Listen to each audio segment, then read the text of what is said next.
सभी 9th class के विद्यार्थियों का स्वागत है ऑनलाइन क्लासेस में।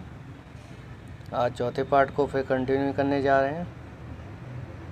तो कल हमने यहाँ से छोड़ा था आपके लिए कि मिथकों की दुनिया में इस सवाल का जवाब तलाश करने से पहले एक नज़र कमज़ोर काया वाले उस व्यक्ति पर डाली जाए जिसे हम सालिम अली के नाम से जानते हैं। यहाँ पे ये क्या वीडियो कल समाप्त हुआ था, इससे आगे हम पढ़ते हैं। अब उम्र को सती तक पहुंचने में थोड़े ही दिन तो बच रहे थे। संभव है लंबी यात्राओं की थकान ने उनके शरीर को कमज़ोर कर दिया हो और कैंसर जैसी जानलेवा बीमारी उनकी मौत का कारण बनी हो, लेकिन अंतिम समय तक मौत उनकी आंखों से वो रोशनी छीनने में सफल नहीं हुई जो पक्षियों की तलाश और उनकी हिफाजत के प्रति समर्पित थी। सालिम अली की आंखों पर चढ़ी दूरबीन उनकी मौत के बाद ही तो उतरी थी। तो देखिए, इसका मतलब है कि सालिम अली जो क्या है, मरते दम तक और पक्षियों की तलाश में लगे रहे, उन पक्षियों के आचार विचार को क्या है तलाशते रहे। कई ऐसे पक्षी हैं जो क्या है उड़ते हैं, परंतु हम उनको ये जान नहीं पाते कि कौन सा पक्षी है, और उनको क्या है सारे पक्षियों की हिस्ट्री पता थी। ये पक्षी कब आते हैं, कब जाते हैं, कब अपना घर बसाते हैं, कब ये घोंसले से बाहर आते हैं, कब ये कितना समय भोजन करने के बाद क्या है घोंसले से बाहर नहीं आते, कब इनको ज़रूरत पड़ती है भोजन की। यानी कहने का मतलब है कि पहले बताया था, कल भी बताया था कि जिस तरह से वृंदावन में श्री कृष्ण की बांसुरी की आवाज़ समाप्त नहीं हो सकती, वैसे ही इस पक्षी जगत में सालिम अली जी की आवाज़ भी समाप्त नहीं हो सकती। उनको हमेशा हमेशा के लिए जाना जाएगा कि हाँ, कोई था पक्षी वैज्ञानिक, सालिम अली था उसका नाम, ये सबकी जुबान पर रहेगा।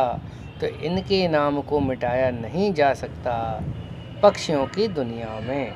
तो आगे बढ़ते हैं। उन जैसा वर्ड वाचर शायद ही कोई हुआ हो। वर्ड वाचर यानी बर्ड कहते पक्षियों को बाँचने वाला, यानी कि उनको पहचानने वाला, उनको पूरी तरह से परखने जांचने वाला। तो को बर्ड वाचर यानी पक्षियों की भाषा को समझ जाते थे, ये क्या बोल रहा है, उनके जैसा ही कोई रहा होगा। लेकिन एकांत क्षणों में सालिम अली बिना दूरबीन भी देखे गए हैं। दूर क्षितिज तक फैली जमीन और झुके आसमान को छूने वाली उन नज़रों में कुछ कुछ वैसा ही जादू था जो प्रकृति को अपने घेरे में बांध लेता है। सालिम अली उन लोगों में थे जो प्रकृति के प्रभाव में आने की बजाय प्रकृति को अपने प्रभाव में लाने के कायल होते थे।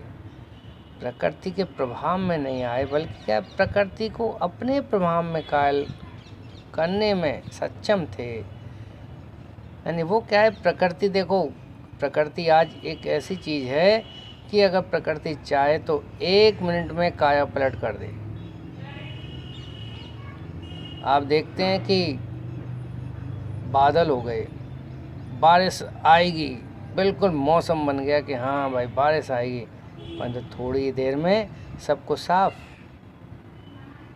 आप थोड़ी देर क्या है अंदर चले गए, आपको है कि हाँ धूप निकल रही है, परंतु जैसे ही क्या है आधा घंटा बीता, देखिएगा बारिश हो रही है। ये क्या है, सब ये प्रकृति है। तो प्रकृति को तो क्या कोई बांध नहीं सकता, परंतु क्या है उनको प्रकृति के समान ही बताया गया है सालिम अली को। तो सालिम अली उन लोगों में थे जो प्रकृति के प्रभाव में आने की बजाय प्रकृति को अपने प्रभाव में लाने के कायल होते थे। उनके लिए प्रकृति में हर तरह एक हंसती खेलती रहस्य भरी दुनिया पसरी थी। यह दुनिया उन्होंने बड़ी मेहनत से अपने लिए गढ़ी थी। इसके गढ़ने में सालिम अली को उनके जीवन साथी तहमीना ने काफ़ी मदद पहुंचाई थी। उनकी पत्नी थी जिसका नाम था तहमीना। तहमीना स्कूल के दिनों में उनकी सहपाठी रही थी। ठीक है, यानी कि उनकी पत्नी का भी इसमें हाथ था, उनको इस पक्षी जगत में लाने का। और उनके साथ ही कार्य करने का। फिर है अपने लंबे रोमांचकारी जीवन में ढेर सारे अनुभवों के मालिक सालिम अली एक दिन केरल के साइलेंट वैली को रेगिस्तानी हवा के झोंकों से बचाने का अनुरोध लेकर, साइलेंट वैली एक नाम का एक स्थान है, वहाँ पे क्या है सालिम अली जी पहुँचे थे, किसके पास, एक चौधरी चरण सिंह जी से मिले जो कि प्रधानमंत्री थे उस समय। चौधरी साहब गांव की मिट्टी पर पड़ने वाली पानी की पहली बूंद का असर जानने वाले नेता थे, यानी कि वो क्या है इस धरती से जुड़े हुए व्यक्ति थे, इस ज़मीन से जुड़े हुए व्यक्ति थे, एक किसान के बेटे थे और वो भी क्या है अब क्या बने, प्रधानमंत्री। तो उनसे बेहतर और कोई ये जान नहीं सकता था।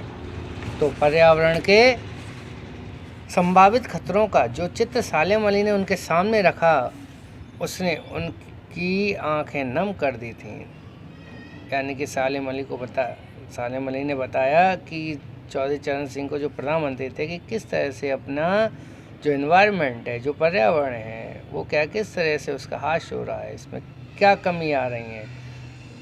तो इस बात को सोचकर चौधरी चरण सिंह भी परेशान हुए।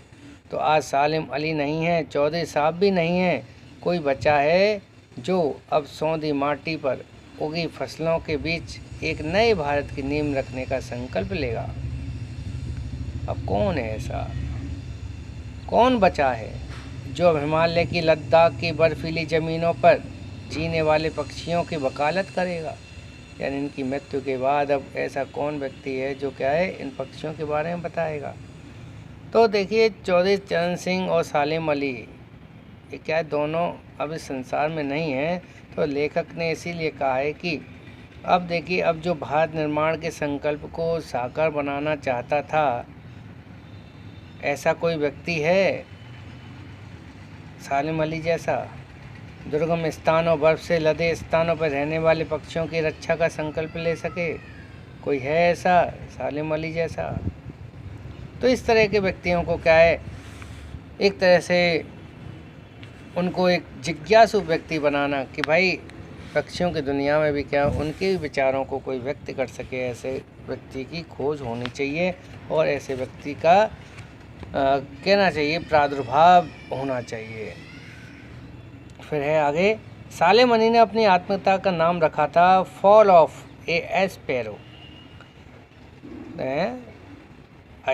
फॉल ऑफ ए एस्पेरो, यानी इसका जो नाम है मुझे याद आ गया, D.H. लॉरेंस की मौत के बाद लोगों ने उनकी पत्नी फ्रीडा लॉरेंस से अनुरोध किया था। एक D.H. लॉरेंस थे जो कि गवर्नर थे, उनकी पत्नी थी फ्रीडा लॉरेंस, उनसे अनुरोध किया कि वह अपने पति के बारे में कुछ लिखें। फ्रीडा चाहती थी कि ढेर सारी बातें लॉरेंस के बारे में लिख सकती थी, लेकिन उसने कहा मेरे लिए लॉरेंस के बारे में कुछ लिखना असंभव सा है। मुझे महसूस होता है मेरी छत पर बैठने वाले गौरैया लॉरेंस के बारे में ढेर सारी बातें जानती है, मुझसे भी ज़्यादा जानती है। जो सचमुच इतना खुला और सादा दिल आदमी था, मुमकिन है लॉरेंस मेरे रंगों में, मेरी हड्डियों में समाया हो, लेकिन मेरे लिए कहना कठिन है। उसके बारे में अपने अनुभवों को शब्दों का जामा पहनाना। भाई देखिए कोई व्यक्ति है तो अपने आप से अगर कहे कि अपने माता के बारे में लिखिए, पिता के बारे में लिखिए, अपने पति के बारे में लिखिए, हम उनके बारे में नहीं लिख सकते। परंतु अगर इसी बात को अगर दूसरे को दे दिया है तो वो क्या है लंबी चौड़ी किताब लिख देता है। परंतु अपनों के लिए लिखना बड़ा मुश्किल होता है। तो इसी बात को वो उनकी पत्नी कह दी फ्रीडा लॉरेंस कि एक छत पे बैठी जो गौरैया है, जो मुर्गी लिए बैठी है, वो मुझसे ज़्यादा जानती होगी। मेरी छत पे बैठी गौरैया इसके बारे में और हम दोनों के ही बारे में मुझसे ज़्यादा जानकारी रखती है। यानी कि व्यक्ति अपने बारे में अपनी जानकारी इतनी नहीं रखता है, इतना दूसरा आज व्यक्ति रखता है। दूसरे हर एक्टिविटी को क्या फॉलो करता है हमारी को, उसको देखता है कि किस तरह का इसका व्यवहार है, आचरण है, चरित्र है, किस तरह से ये रहता है, किस तरह से इसकी जीवन शैली है, वो सारी चीज़ों को इकट्ठा करता है। पर हम क्या है, स्वयं नहीं कर पाते। हम अपने घर में अपने साथियों की, अपने बच्चों की भी एक्टिविटी को क्या फॉलो नहीं कर पाते हैं, पर दूसरा व्यक्ति कर लेता है। क्यों? क्योंकि आज व्यक्ति क्या दूसरों का कहना नहीं चाहिए, यानी दूसरों की खुशी नहीं चाहता है। इसलिए उसके क्या है, वो उसकी खुशी को देखकर उसकी बातों को इकट्ठा करता है कि कब इसकी कमी मुझको नज़र आए। ये है आज। तो देखिए सालिम, तो आगे देखते हैं। तो जटिल प्राणियों के बारे में सालिम अली हमेशा एक पहेली बने रहेंगे। बचपन के दिनों में उनकी एयर गन से घायल होकर गिरने वाली, बचपन में क्या है कि एयर गन थी, उससे क्या घायल हो गए थे कौन? नीलकंठ की वह गौरैया सारी ज़िंदगी उन्हें खोज के नए नए रास्तों की तरफ ले जाती रही। ज़िंदगी की ऊंचाइयों में उनका विश्वास एक क्षण के लिए डिगा नहीं। वे लॉरेंस की तरह नैसर्गिक ज़िंदगी का एक प्रतिरूप बन गए थे। सालिम अली प्रकृति की दुनिया में एक टापू बनने की बजाय अथाह सागर बनकर उभरे थे। जो लोग उनके भ्रमणशील स्वभाव और उनकी यायावरी से परिचित थे, यायावरी कहते हैं